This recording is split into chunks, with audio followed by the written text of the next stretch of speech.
It has been stated that God gave the nation of Israel laws that were not good. Is this a true statement?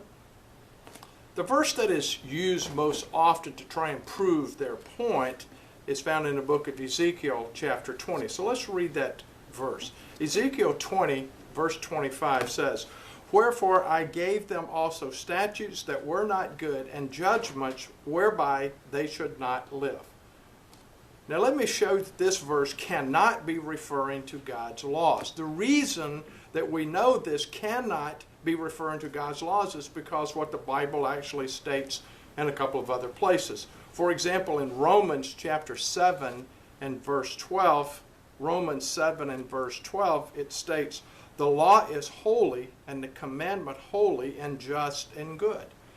Then over in Psalm 19 in verse 7, Psalm 19 verse 7, it states, "The law of the Lord is perfect, converting the soul. The testimony of the Lord is sure, making wise the simple." And since we know these verses to be true, then what are these statutes in Ezekiel 20 and verse 25? What are they talking about? Well, quite simple. They are man's laws and man's statutes. Speaking about the same situation, God says over in Psalm 81 verses 11 and 12, verse 11 says, "But my people would not hearken to my voice, and Israel would none of me." And verse 12 says, "So I gave them up unto their own hearts, lust, and they walked in their own counsels."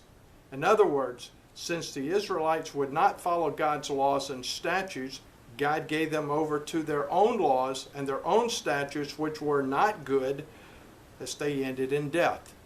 Proverbs 14 and verse 12. "There is a way which seems right unto a man, but the end thereof are the ways of death."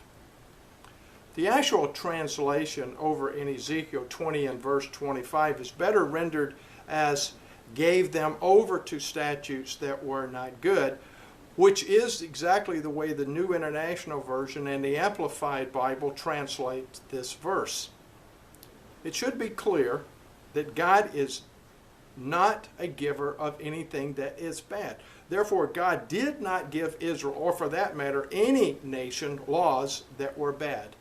In fact, what we see is God's righteous laws were Israel's wisdom and Israel's understanding in the sight of all the nations. That's what we read over in Deuteronomy chapter 4. Deuteronomy 4, verses 5 through 8. Deuteronomy 4, verse 5, "Behold, I have taught you statutes and ordinances as the Lord my God commanded me, that you should do them in the land where you are entering to possess. So keep them and do them. For that is your wisdom and your understanding in the sight of the peoples, who, when they hear all these statutes, will say, Surely this great nation is a wise and understanding people. For what great nation is there who has a God so near to them as the Lord our God is to us in all things for what we call upon him?" In verse 8, "And what large and important nation has statutes and ordinances so upright and just as all this law which I set before you today?" In other words, God commanded Israel to keep his laws, for they were good always. Now let's read in Deuteronomy chapter 6, verse 24. Deuteronomy 6, verse 24. "For the Lord commanded us to do all these statutes, to reverently fear the Lord for our God, for our good always, that he might preserve us alive as it is this day." Hopefully, I think that we can see from these verses that God did not give Israel laws that were not good. The statement is simply not a true biblical teaching. I am Ben Faulkner for the Church of the Sovereign God.